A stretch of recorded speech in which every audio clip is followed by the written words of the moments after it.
thought that we'd just give you some hard stats, tell you what's happening in LA, and then just have a discussion and why you're interested. Are you interested to learn about LA, that it may mimic and model your city? Or are you interested in LA because you want to be out there?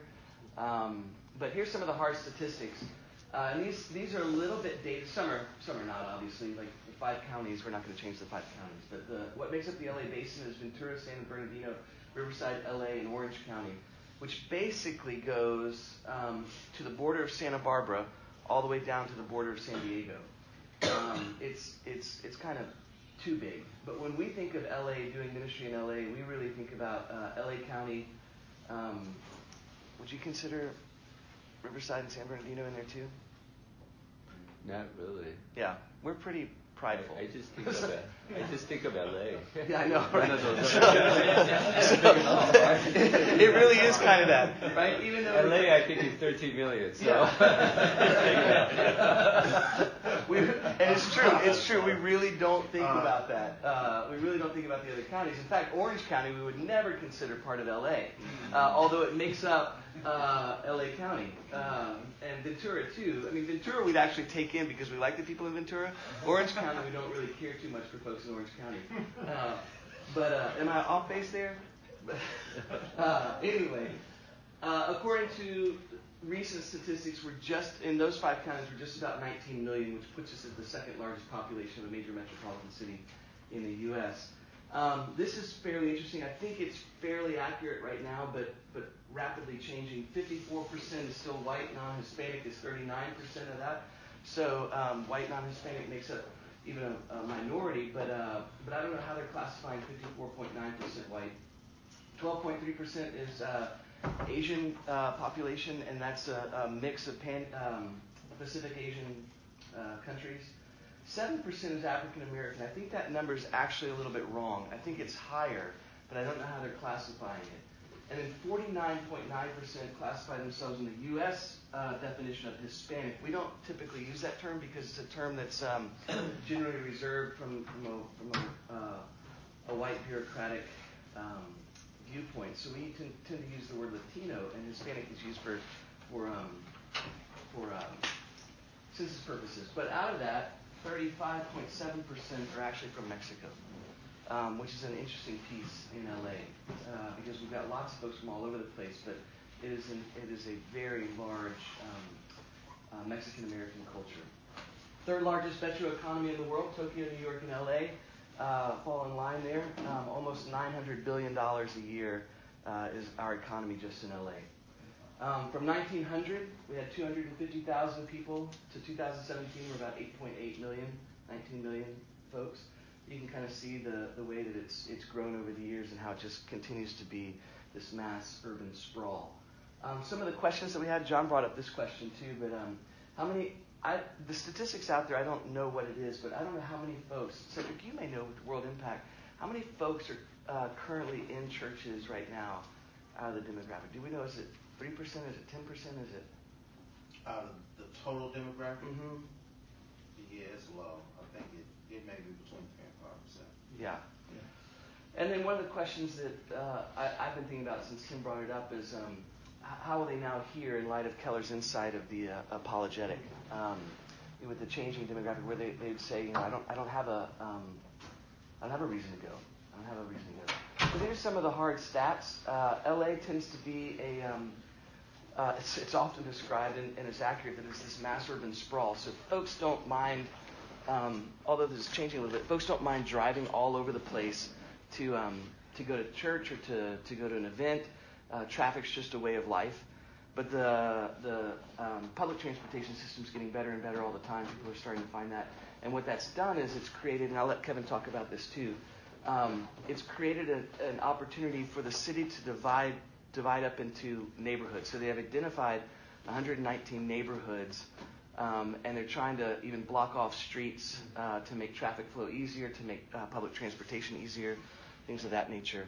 Kevin, why don't you tell them a little bit about the way that the city divides that up into councils? Yeah, just LA. So LA County is one thing, and then in LA County there are various cities.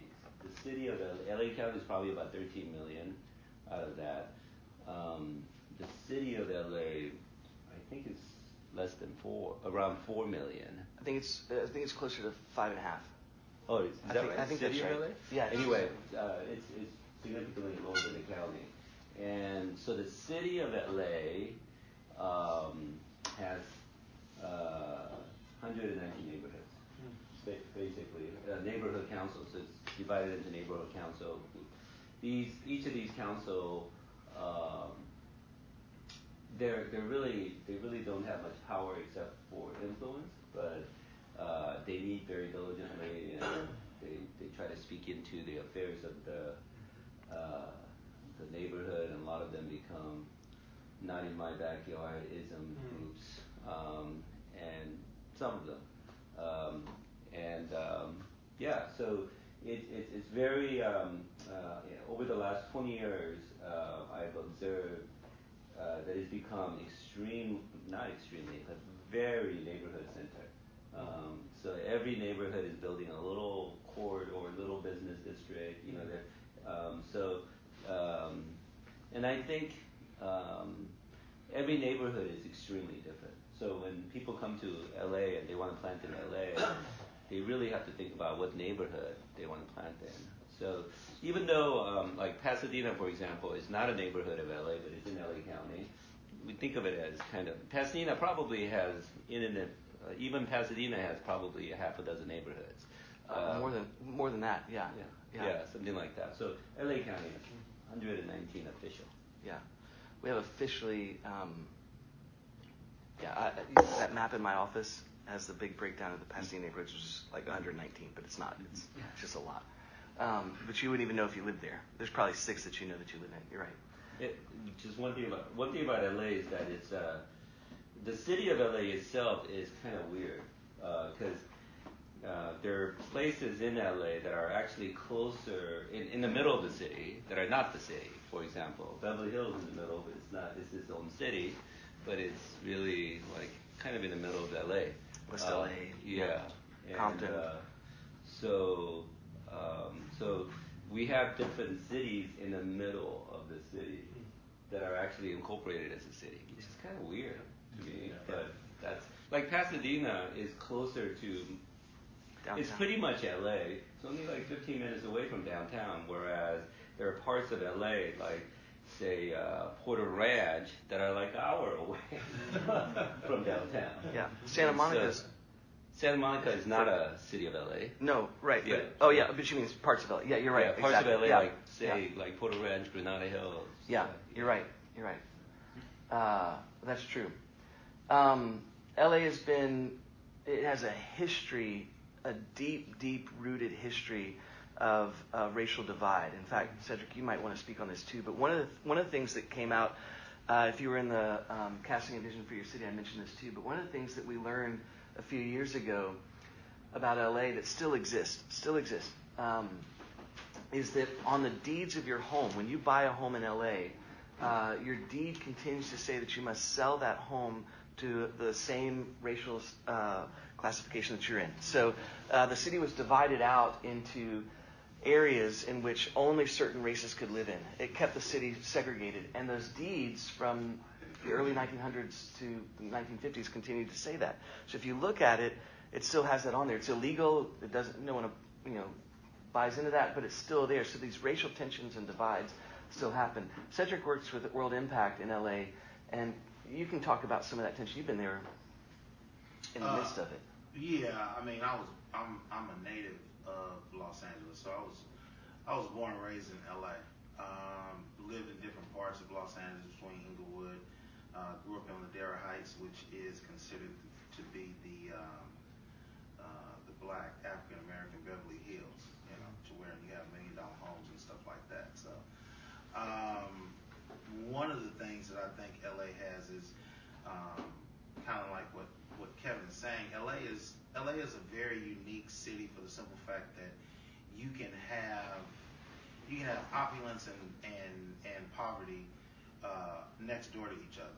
So when you think about Orange County is a very rich, eclectic, predominantly white community. But right next door to Orange County is Santa Ana, which has a high population of Latinos. which struggle with homelessness and poverty, and they just had a vote down there to wherein they don't want any homeless housing to be built in their community. They don't want that in their backyard, quote unquote. So you have that. San Bernardino is an area that we ventured out to with World Impact. And World Impact is a Christian mission organization that empowers urban leaders through the local urban church to do what we call our Home Depot model. You want to build it from a church perspective. We're here to help.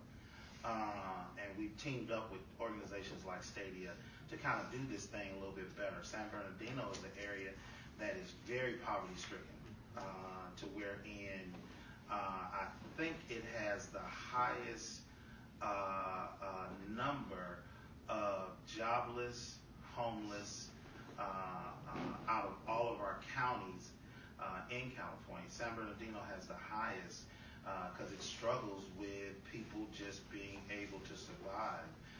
And so what we do is, as an organization, we want to come around church planners that are trying to plant in areas like this, which we call the outliers, who are not able to get assessed, who are not able to get funding, who don't have a big mother church that's sending them. We want to support them in a way to just help them to be able to use the tools to plant a church in that community. But racially, LA is probably not as out front as some other cities, but we still have racial pockets.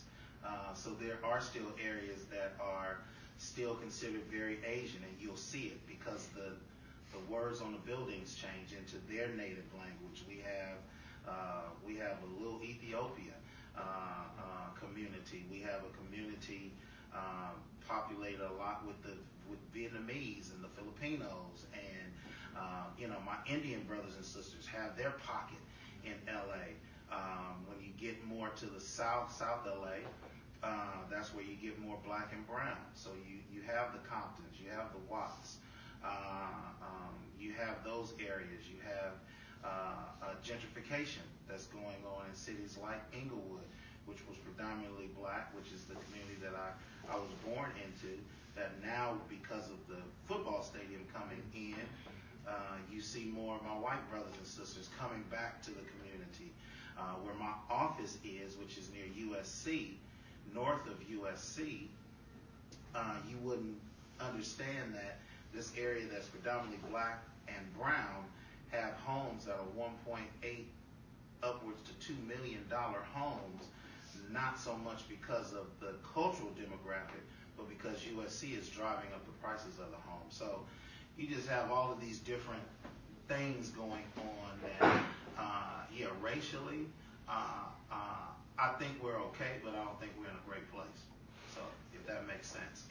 You mentioned the home price. I heard recently that the average home price in LA is now $560,000. Yes. Which for most of us seems, this is going to sound silly, but it seems cheap. So, I mean, that's the tainted view we have in LA now. If you can, but imagine the salary you have to buy a $500,000 home. So, the LA. This is my opinion. You guys correct me on this if you think I'm wrong. But and I'll move it around this way. There we go.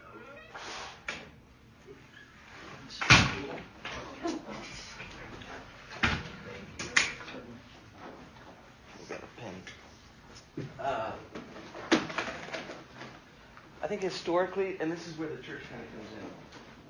I think historically you have this vast area that's LA, and over time as the populations grew, you'd have a pocket here, you'd have a pocket here. You had downtown that kind of grew up, and then what you had were in the 1950s, the automotive industry came into LA and said, you've got all these light rail trolleys going around town, but we think that LA is a driving city. And so they paid the city to take out all the light rail systems, which is like trolleys and things like that. And then you created this freeway system around LA that kind of does this, right? So we don't give directions by streets, we give directions by freeways, right? You take the 101 to the 210 to the whatever, right? And then in terms of the church, maybe I should keep the eraser. In terms of the church, what happened was you started building up within these pockets a system that said, we'll put a church here, but it doesn't matter because people commute, right? And so you could build these empire kind of giant steeple churches that people just travel to. So you had all these big giant churches pop up in LA that were meeting the needs of all sorts of people. And it was a growth time. You had great ministries in LA, historic ministries in LA, like Hollywood Press, which Billy Graham and all the other folks were part of. You had what's older, West Angeles Church or Bishop Ulmer's church? No, West Angeles is older. Yeah, West Angeles is older. You got historic African American churches that have been part of the community. You got three real influences amongst the city. You've got the Catholic influence, right? And you've got a Protestant influence. And within this, in terms of a white evangelical movement, within the Protestant, the two largest would be Calvary and then Vineyard. And these have greatly influenced the white Protestant church experience in LA. And the Catholic experience as well is enormous. It's not just among Latino and Hispanic communities, but the white communities as well. Within the African American community, what's been the greatest influence to the church there? I would say the AME. Yeah. Has been big, and also Church of God in Christ. Yeah, coaching. Right. Those are exactly what I would have said too. These are the two largest movements within the African American church. With Baptists coming in, I think your Southern Baptist probably comes in a close third, probably. But AME and Kojic are definitely top two. Is Ulmer Southern Baptist? That's not easy. No, I think he started out being, but I'm not sure if he's connected. I don't know if he is anymore or not. Yeah. Anyway, so you've got these big giant churches, you've got independent churches, you've got all sorts of stuff growing. And then what I think Kevin has mentioned with the neighborhoods, as LA has said, we are this mass urban sprawl. How do we get smaller? People are saying, I can't sit in traffic all day. My community's not where I need to be. I need to be living where I'm working. I need to be being with people where I'm living and all that. These little neighborhood councils have popped up. And then what we've seen in the church is that all these little neighborhoods that have kind of been identified, the 119 different neighborhoods, the vision that Kevin had was to plant a church in every one of these neighborhoods. And ironically, this is just my opinion. Let's say that I'm going to make this number up. Let's say 100 people caught that vision. And out of that, 20 churches could be planted. I think that the vision has been so unique and so different that people who don't even know who Kevin is or who LACPM is have started to think in this realm. Let's make this mass urban sprawl small, and let's think about these local significant areas that we're just doing ministry in. So as the mega church has started to decrease, you've got this, I'm sorry, I should have explained this too. You got this interesting phenomenon. Everyone knows Hillsong, right? Yeah. So Hillsong comes into LA about 5 years ago. 2014, if I remember. Yeah, 2014? I think so. 14. I cannot write on a board. And instantly has like 10,000 people more. Right. Yeah. Right? So you've got these churches that instantly boom with huge numbers. And at the very same time, you've got people leaving these churches, going to small churches of 100 to 250. Right? So they're saying this isn't working for us. And these churches are getting some of the folks coming out. Not a ton, but some. And this is still growing, and this is still growing, but there's this weird little pocket where there's nobody. Yeah. So I don't know how to address that and identify that, but that's kind of this weird dynamic that's part of LA. Is you've got these big giant churches, but the small churches is doing great local connected ministry. People are saying, this is my community, this is where I want to be, this is how I want to be connected, and it's working. I don't know what that says for us long term. I don't know how to reach this group, this middle kind of group, but that's kind of some of the things that we've seen. And maybe Kevin and Cedric, you can talk a little bit about some of the movements that are going on in LA, and then we can take some questions. You want to start with LACPM? Okay. You could put me. Okay.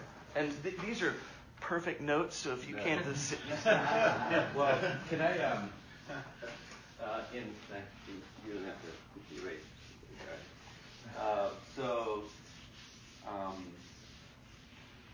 I think what happened in LA is that neighborhood existed from the beginning of LA. As they sprawled out, and traditionally churches of each denomination, every denomination has planted a church in every neighborhood, and it's parish model. That's how people thought. You go to Silver Lake, you have Methodist church, you have a Congregational church, you have Baptist church, Presbyterian. That's the way it was. And as you know, with the 1960s, 70s, there was white flight. So, and then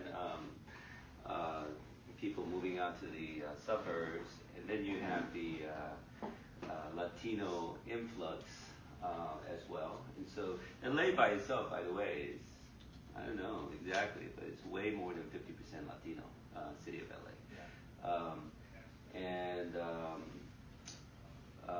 So there's a shift in the neighborhood demographics, but the churches don't shift along with it. They stay monoethnic, or they stay with the community that they were serving, in the sense that people who came to that church. And then, of course, most of the people in that demographics moved out or shifted. So you have the phenomenon of a lot of neighborhood churches kind of dwindling down with old people. That's a common phenomenon in every urban center.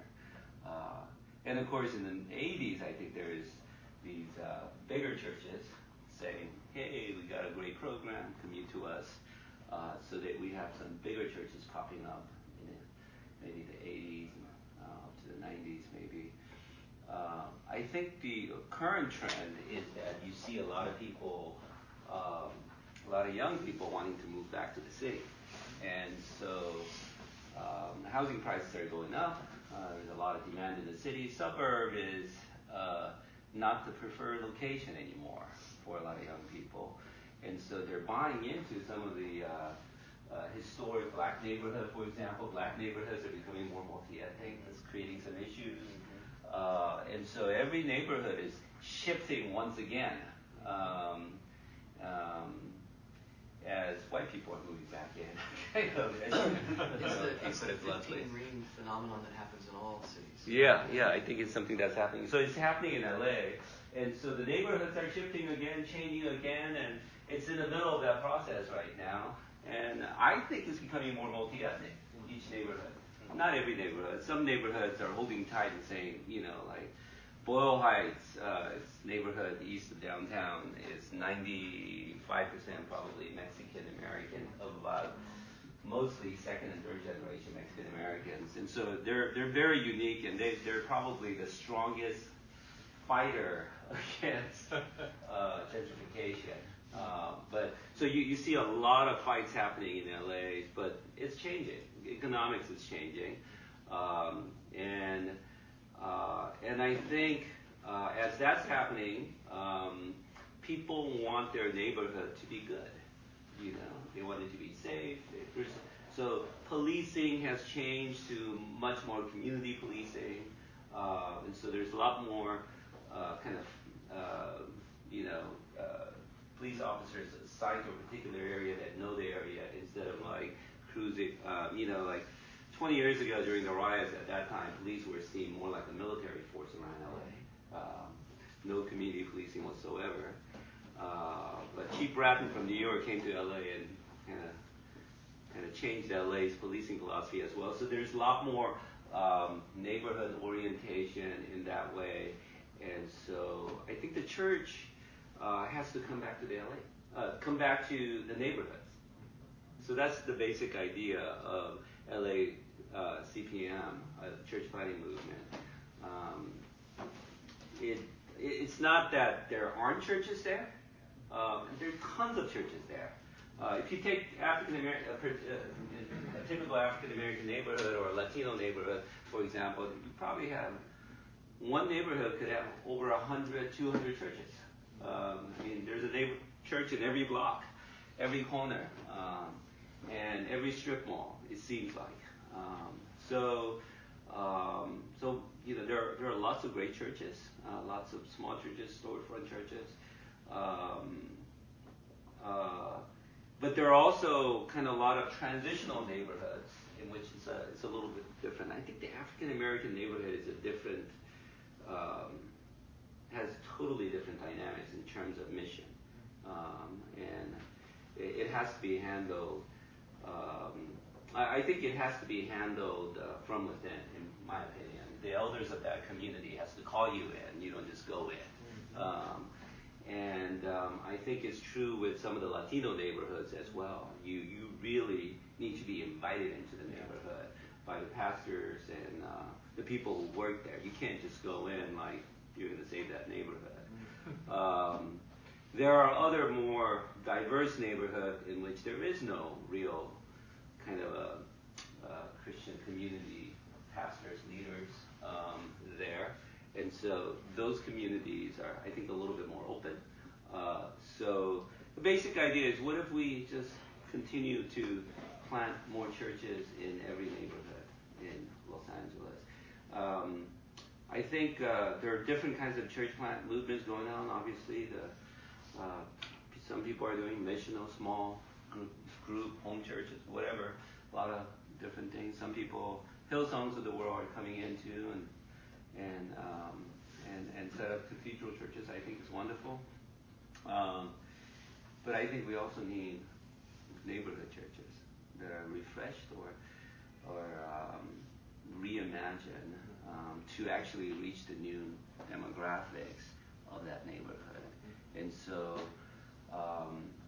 the mainliners, I think, really have to figure things out on their own. They have their own thing. So if you're United Methodist, I don't know how you do it. But I think, I really buy into Keller's argument that about church planting, in that when you plant a church in a neighborhood, you reach new demographics, new people. It's much easier to do that. And so LAC, I planted a church in downtown Los Angeles, and downtown is a very interesting community in that it's a very, very diverse community. It's the most diverse community in Los Angeles. We have about equal number of Asians, Latinos, whites, and blacks. There's no neighborhood in LA like that. Maybe except one other, Mid-City, right here. But anyway, and so our church is very diverse. And while the vision was to plant a neighborhood church in the beginning, we focused on being a church for the community in LA, a community in downtown, and serving the people in downtown. We felt like God gave us a vision for the city. So how do you do that when your vision is for the neighborhood? And so, guys who are interested in church planting started to hover around our church, come and wanted to be mentored. So I started to mentor some people, and one of them wanted to plant another neighborhood church like ours, contextualized to a different neighborhood. And so I didn't have any money to support this guy. I was a brand new church plant. I was like 1 year in, 2 years, maybe 2 years in. And so Stadia, I'm a Stadia planner, so I planted with Stadia, and they said, hey, why don't you put together a few churches that want to create a network to plant a new neighborhood church. And we were able to do that. We pulled together like 7 or 8 churches and created our first network and planted a church. And then we kind of did it again and again. I kind of raised up some leaders, or kind of empowered some leaders around LA. We created a team of catalysts, about 4 of us that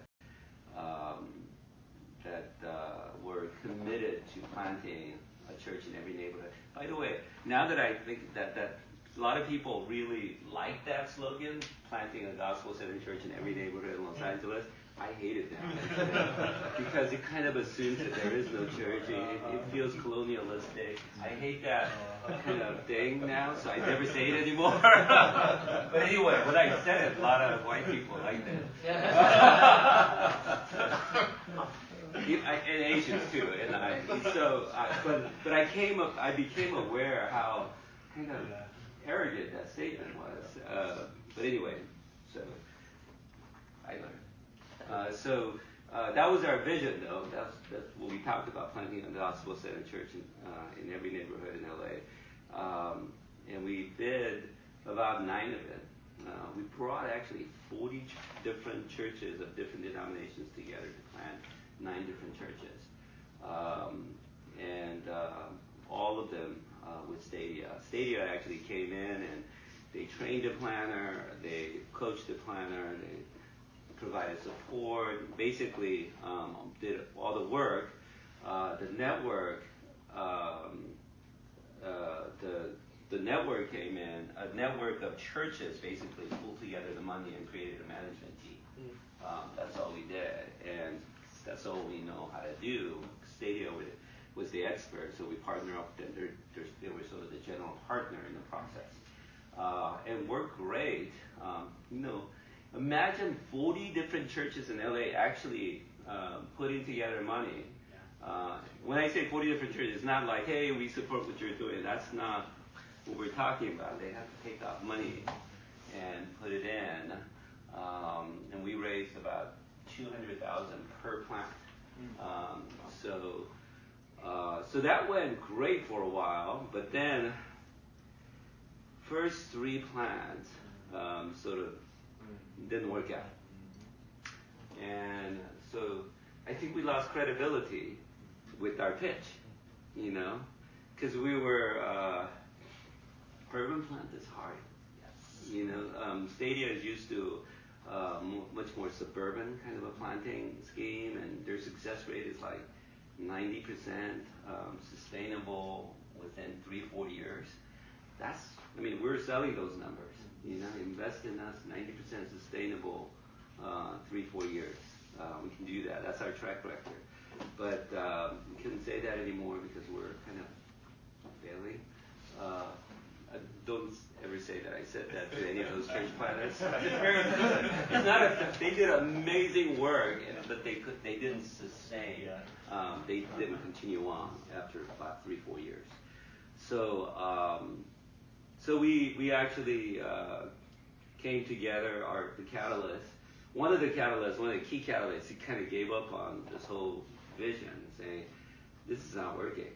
So he just kind of left, kind of took the air out of our drive to plant 119 gospel-centered church, even though it sounds kind of arrogant, but. So we kind of didn't know what to do, but we recently came together and re-engineered LACPM.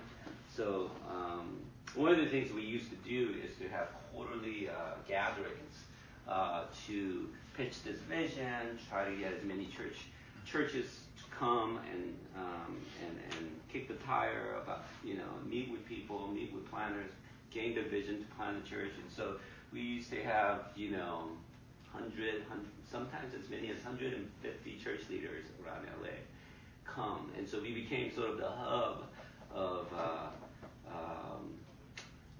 for church planting people of various different stripes, not just Stadia related people, but every denomination, and people started to gather. And so we thought, one thing we know how to do is to gather people. What if we gathered people together and did much more of what Dick Kaufman used to do in San Diego, to cable coaching and some teaching about various different aspects of church planning or Amoni, you know, and so that's our reimagined LACPM. The partnership with Stadia is, you know, Stadia is still doing the work, but it's our driving force now is not necessarily to put together the networks, because we just hit a wall, you know. But our driving force more is with putting together church planners and creating a supportive environment for them and seeing where God leads. So I don't know if this is going to work, but that's where we are, at least. There are a lot of networks in LA that are planting, and they've been kind of siloed for a long time. And so one of our main goals is to connect those networks of church planters together, so that we might have best practices. No single entity is going to fix it or solve it, and in the next 10 years it'll change again. So it's just constantly moving. It's a different target. You should talk about the incubator. Yeah, I should talk about the incubator. Yeah. We've started incubator in LA. You don't know what incubator is? Good, I can tell you. One of the things that we've noticed in LA is churches get planted. This is historic truth, that churches get planted, and then either the church exists and the church planter leaves before 10 years, and the credibility is gone. Right? It just starts and starts and starts and starts. Well, in the last 10 years, that trend has been bucked a little bit. The church planter stays, and either the church fails, which is always going to happen at a certain rate, but the churches tend to continue and the church planter stays. But we've been able to get churches up and going and continuing, but we don't have great training, ongoing training, or pre-training into those church plants. City to City over the years has become a razor sharp in its focus in training center city church planters. I say we because I'm part of the City to City national leadership team. We do not do a lot of things, but what we do, we think we do pretty well, and that is train these church planters to understand their contextualization in their environment in a city center area. And one of the programs that we use, one of the tools that we use, is called Incubator. It's a 2-year cohort where we take church planters through a cohort together. So you get anywhere between 12 and 18 church planters that are going through modules. We have 20 modules that they go through, and you break that out. And we try. What we're doing in LA is we've got our first one up and going. We've got. I wish Warren. You know, do we have 12? John just. Yeah, I wish Warren was here. No, I was, and then I looked around and I saw you, and I thought, do we have 12 or 14 church planters in it right now? I thought it was closer to 15, but yeah, maybe 15 church planters in it right now. And then our hope is one of the guys. We wanted to start 2 tracks at once, but kind of staggered a little bit. Latino Spanish bilingual track, as well as an English track.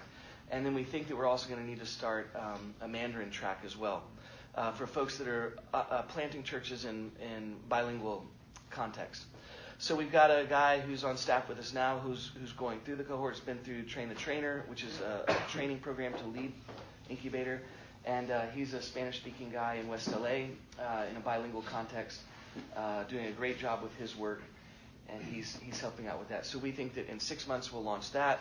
6 months after that we'll try to see where we are launching another incubator, English speaking, and then hopefully in the next 18 months we can get a Mandarin English incubator up and going too. Yeah. No, I was just going to piggyback on what you said. Piggy. Yeah, I think with like with what Kevin and Brannin are talking about as far as church plants and stuff like that, I think one of the things that when Kevin was talking about Stadia, one of the things that we've been able to team up on is that with World Impact, we're used to being in the urban context. Our issue has probably always been, I don't know if I want to call it an issue or it could be a good thing, we don't have a lot of money. So we don't give money. That's our thing. You know, you come and you work with us and you get the tools. You're walking away with tools. You're not necessarily walking away with a check. And we are actually trying to go into the 33 poorest cities on the West Coast, with 7 of those cities being in California, and really trying to attack and attract those folks who want to plant in those areas. And as Kevin said it earlier, urban church planting is difficult. You got to have the tenacity for it. You got to have the grit for it, and sometimes you just got to have the faith for it, because it can be hard at times. Suburban church is a little different. Urban church is like being on the other side of, not on the other side of the coin, but on the other side of the world. It's like being up in some parts of the Arctic, to where it's 6 months sun and 6 months dark, and sometimes that can all happen in a day. I want to make a distinction too, that you guys do a great job, and I don't like using this language exactly, but I was going to say the urban poor, but we kind of distinguish between center city and urban. Urban has a distinction that there's issues there that center city doesn't necessarily deal with. Center city are the folks who can afford to buy a home, who have the influence and have the pedigree or whatever else that gets them the privilege to be in a certain location, right? The urban aspect is folks who live there forever, are being driven out. They've got issues of joblessness, fatherlessness, immigration issues, you name it. So we make that distinction between the urban aspects of the city and the center city aspects of the city. And World Impact. Where's center city located? Is it in downtown? No, we use the language of center city being that city environment. In LA, there really is no center city. You might say downtown is, but nobody lives in downtown comparatively, right? What is it now? We're like 100,000 now. Is it that many? Yeah. Oh, a lot of people live in downtown. So, yeah. Yeah. They didn't tell you in Pasadena. Yeah, right. So, we don't. The language of city to city is center city. That's the kind of language that we use, talking about a major metropolitan area.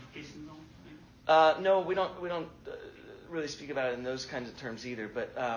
But we do see a distinction between the demographics that make up a certain city. So you've got an urban context, which I don't like the language, but the urban poor kind of context is a very different model than what city to city trains in the center city context. We do more urban disenfranchised. Those who are a lot of, and I think we do it in most major cities. LA is pretty much where you fall as far as your income is concerned. Yeah, Bob, you were going to say something. I certainly don't know LA. I've been told by someone that LA has 5 center cities, so to speak. Would you agree or disagree with that? Is there a recognizable 5 that stand out over anything else? No, I don't think so. Okay. I mean, you can define it. I mean, if you can afford it and you work in downtown and you don't need to live by the beach, you live in Pasadena, right? If you want to be kind of in the new uprising or urban elite kind of thing and you want to live in downtown, you live in downtown. If you can afford to live by the beach, you live in Santa Monica. If you grew up in the area and you're African American, you just kind of stay in your community. You stay in Compton. You stay in Paramount. You stay in Inglewood, right? Burbank is its own area. Glendale is its own area. I don't think we think about it in terms of 5 major areas. It's just kind of this. And it goes back to what he said. Our driving force is freeways. Yeah. So South LA is anything south of the 10 freeway. So anything south, I'm considered to live in South LA because I'm south of the 10 freeway. Pasadena is north of the 10 freeway. Yeah. So we're very freeway specific as far as LA is concerned. Yeah, it's an artificial. My follow-up from that is, in your situation, taking the city-to-city incubator training, how do you contextualize that from New York City to LA into each of the cities of LA? What connects? What has to be recontextualized is pretty different. Well, I think that the brilliant piece of Incubator as a whole is the driving force is contextualization no matter where you are. So I don't think it's different than New York in the sense that every block in New York is different in the contextualization. We have to do the same thing in LA and say that every church plant area, whether it's in a neighborhood X, Y, or Z, has to be contextualized. That's if you I don't think Incubator's a formula other than contextualization. And that's what we're doing with the church. That's it still is kind of predominantly black neighborhood that was upper middle class, but the church has been there for years, and the congregation has aged, and to what would be considered to the south of him is Inglewood, which is where you have a major church there by Bishop Omer. His church is there. On the left of him, which is considered the east, is more Bishop Blake, or to the west, I probably should say. There's more Bishop Blake, West Angeles. He's trying to figure out, okay, how do I shift my view, because I have two major churches by me, and my church is aging. So we're working with him to try to change his focus to a community called Culver City, which is somewhat diverse, but predominantly white, predominantly more affluent, and get his focus there, because then there is no presence as far as a church there. So trying to help him just reorient, and like he's saying, it's more context of, okay, what are you trying to do, who are you trying to reach, and where are you trying to go? So like what we're doing with him through World Impact is just trying to get him to adjust his focus more to venture into a new unknown realm as far as his church. One of the things I tell planters all the time is if you're trying to reach everyone in LA, you're going to get nobody. Your church needs, when you walk out of the doors of your church, your church needs to look like the people that are outside the church. And if it doesn't, you've done something wrong in contextualization. And if you're trying to reach everybody, you just can't. And people don't want to do that. So the neighborhood is really strong in LA. The people identify with their neighborhood so much that half of LA actually uses their neighborhood name as their address. They don't say Los Angeles. They put Encino, Tarzana, or whatever. These are all LA, Sherman Oaks, and so people who live there, they know they live there. And then once I think when you're young, you don't have any kids, you could be more freeway fluid in terms of your regular day-to-day. But once you have kids and you have your kids in an elementary school in the neighborhood, they virtually lock themselves in the neighborhood. They may work in downtown or work in West Side or whatever. They may drive to work, but in terms of their life, they're in the neighborhood. It's very strong. I mean, think about folks in Pasadena. They stay in Pasadena except for work. Yeah. And so most of them work that creates a huge dynamics for church planting. And there is no real cluster. You can say this is center. I don't actually even get what center. Well, I should have explained it better. It's a term we use instead of saying suburban. So, because it still comes out of the area that the idea that. But you distinguished it from urban poor. Yes. I never do that. I do. Okay. Because I think that when you're talking about the way in which Incubator trains planters, it does a better job with folks who are planting center city as opposed to suburban. Right? If you have a suburban church plant, that's a different training, different model that maybe Stadia does a better job at. Whereas Incubator does a better job of training a center city church planter like myself or like you, and World Impact does a better job of training an urban poor planter. I think the dynamics are very, very different. Yeah. So. Yeah, because usually with the churches that we're trying to attract, our church planters probably would not pass the assessment. Yeah. So they probably wouldn't even be able to pass the assessment that I went through. So with our evangel school that we've done on the West Coast, we've done 4 evangel schools. One's going on this weekend, our Spanish version. We chartered 30 plus churches that are going out to plant. Yeah. Now, when you deal with the urban disenfranchised and the urban setting, typically you have more of your neighborhood connected, because when you're dealing in the urban context, especially Los Angeles, if you don't have a car, then everything you do is in your neighborhood. So yeah, they have a greater population of folks who are in that specific neighborhood versus maybe churches, even like my own. I have a very commuter-driven church, and I'm in Long Beach. So most of the people that go to my church drive in to Long Beach, but they don't live in Long Beach. Wherein when you're dealing exclusively with the urban church pastor that's planting in his community, that means he lives in that community, he goes to the grocery store in that community, he may not work there, but he doesn't work too far, his kids go into school in that community. When he walks out of his front door, he's connecting with the folks who are coming to his church. I think you said something that's important too, and I'll get to some questions, but when you said he may not work there, that's the distinction between the urban church and the Center City Church. Center City Church trains planters to be full-time vocational pastors. Urban poor churches saying... Are typically Bible. Yeah. Typically Bible. I'm just curious, in the incubator that you have, you said there's 13 to 15 planters there. I think there's 15. What tribes are represented? Are they from one particular ecclesial stream, or is this multiple? And how do they find themselves together? Yeah. Is this their network, or do they come from different They're coming from different networks. This first launch has been primarily from folks of our own tribe, which I'm not 100% excited about. Don't quote me on that. Our denomination has done a good job of planting churches in the last 10, 15, 20 years or so. And those folks have said, we need some connection. And because of the name that City to City brings, because of the connection that we have to the denomination, one of the guys that we hired was able to gather in these folks in this first cohort. The next several cohorts will be far broader.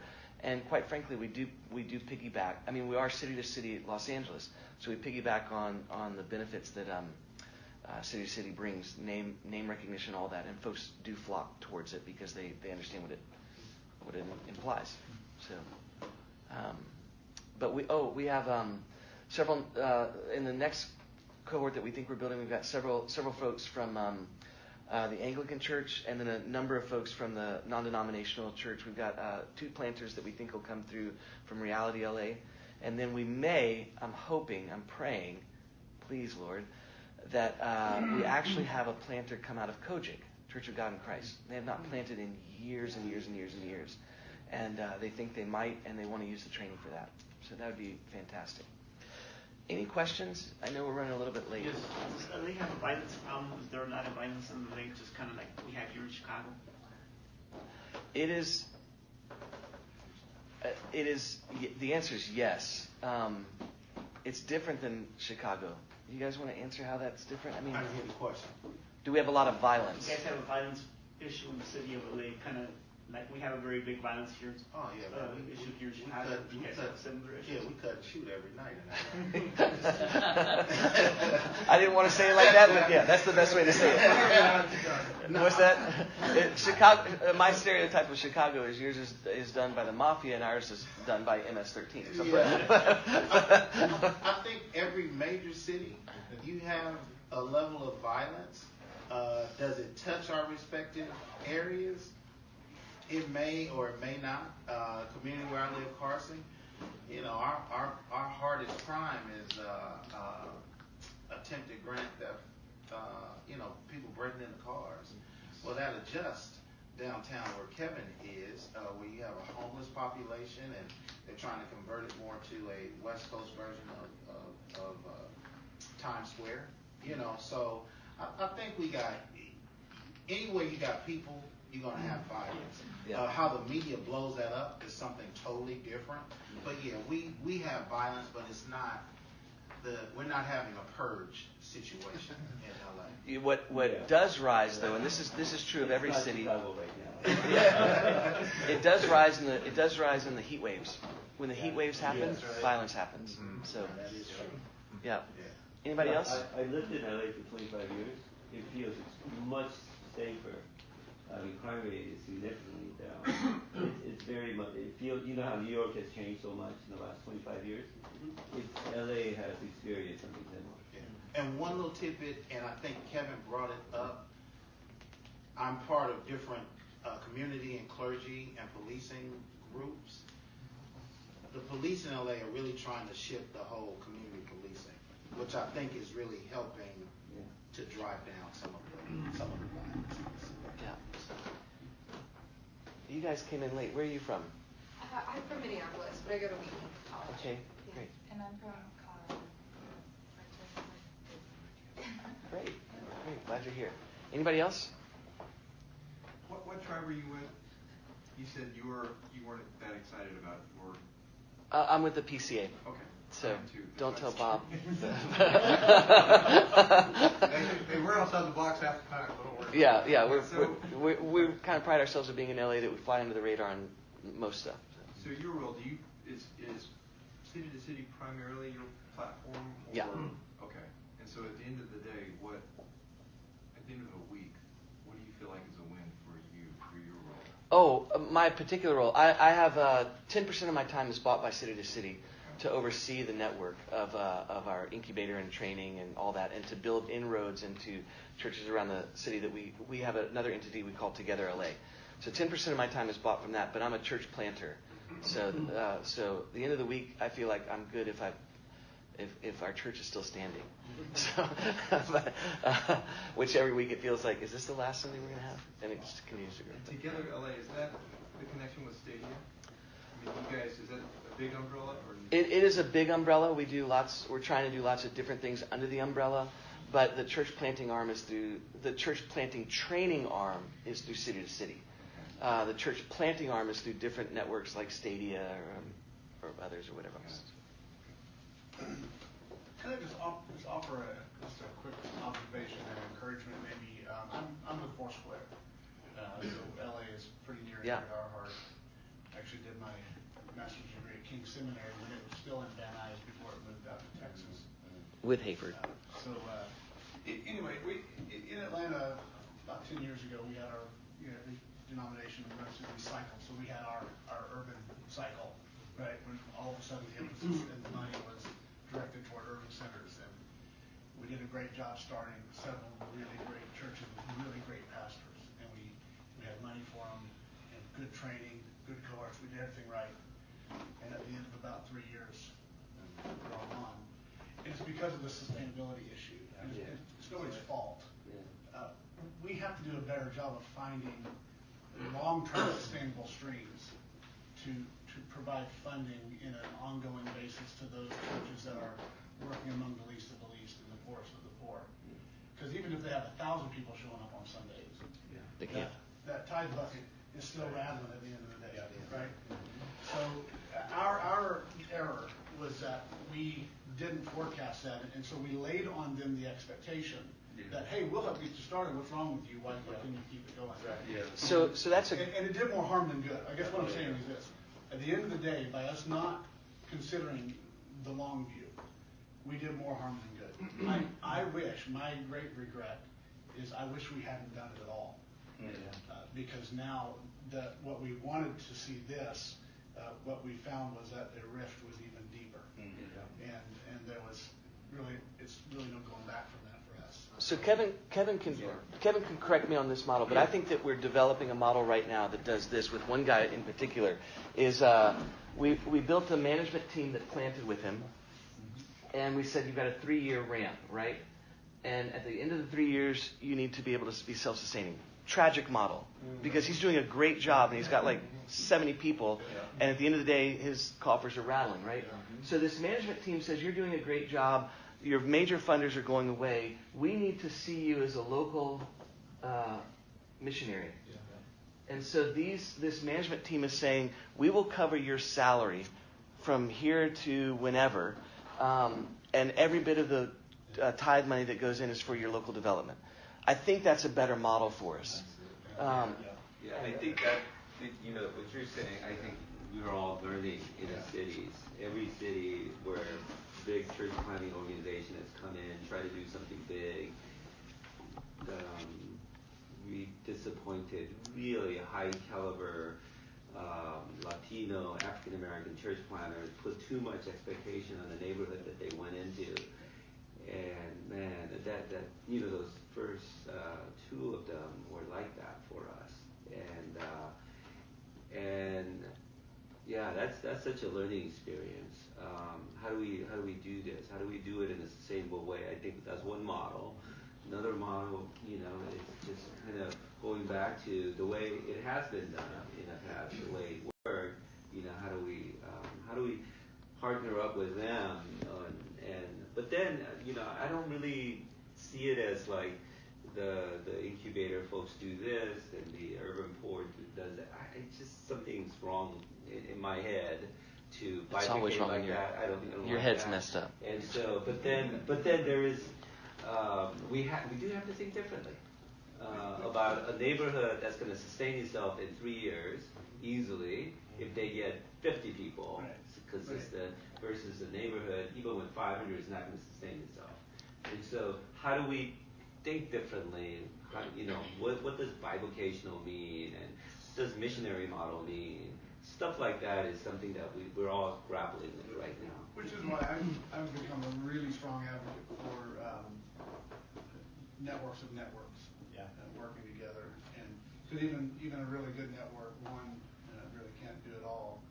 But if we can find ways to connect people of this wide range of networks and denominations, we can find ways to connect them. Then the whole city is the recipient of that blessing. Yeah. And then also changing what our definition of success is. That scorecard.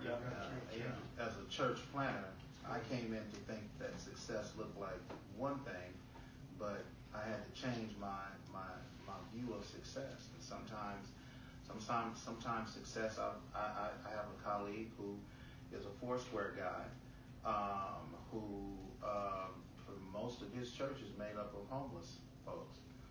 But the crazy thing is, who are the top givers in his church?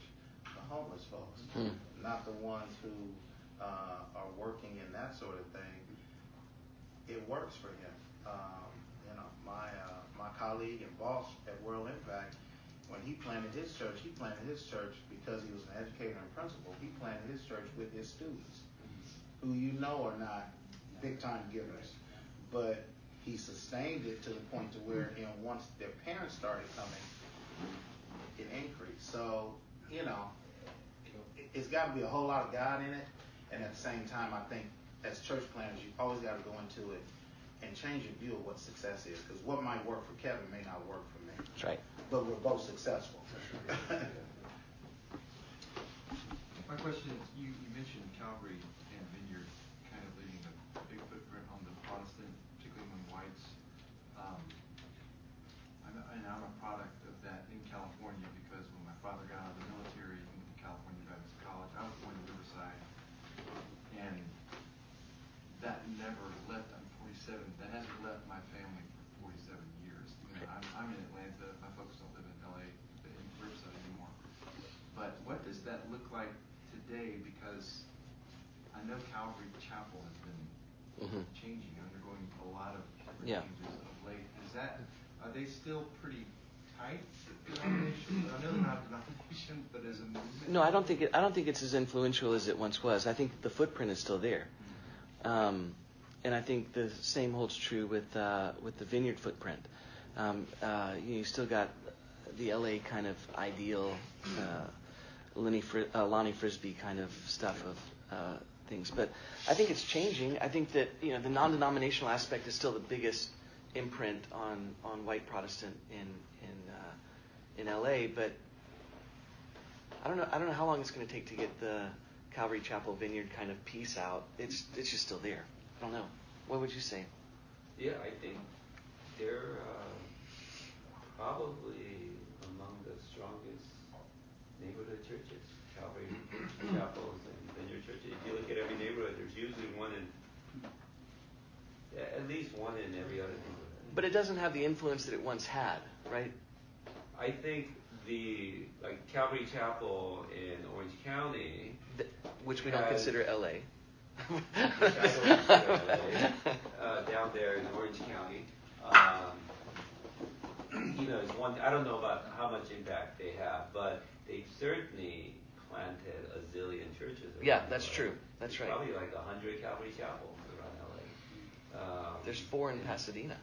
Yeah. So, and a lot of them don't even say they're a Calvary Chapel, but if you talk to them, they're a Calvary Chapel planner. And there's a certain genre about them. And the same thing with Vineyard. Vineyard is doing a lot of work, but not as much as Calvary Chapel, I think, in terms of number of church plants. I don't know. That's my sense, but I could totally be wrong. No, I think you're right on the Vineyard piece. Yeah. Bueller? Anybody else? How successful have you guys been in reaching the Hispanic population in LA? Or Latino? I think the Latinos are, they're probably growing faster than anybody else. But it's, I don't think it's a movement generated by anybody here. I think it's the, I know that there are several church planting churches where it's just rapidly multiplying. Like Praise Chapel, for example, Harvest. They're just multiplying, and they have this DNA of multiplication. And a lot of them Pentecostal stream, and so yeah. I think what we're finding is that a lot of immigrant leaders are coming, like you said, Harvard or La Cosecha, out of maybe saying that wrong. They're out of Honduras.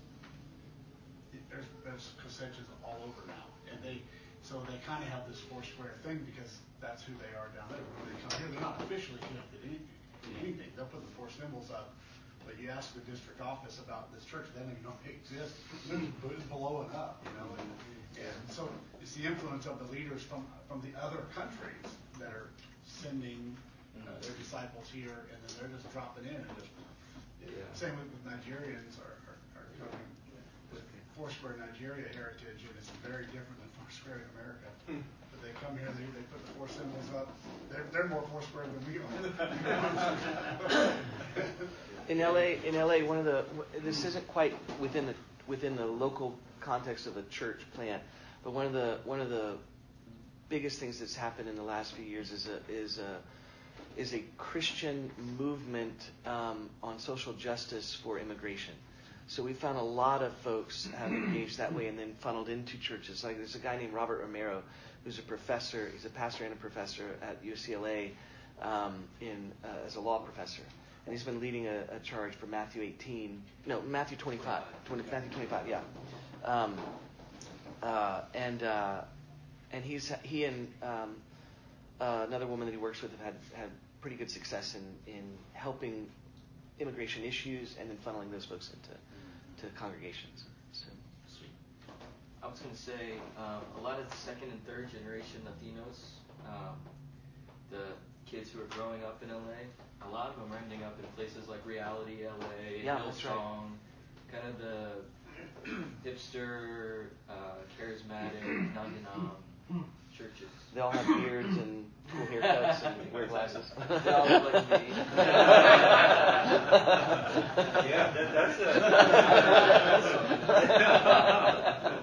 That's an interesting phenomenon. It's happening in a lot of Asian churches too.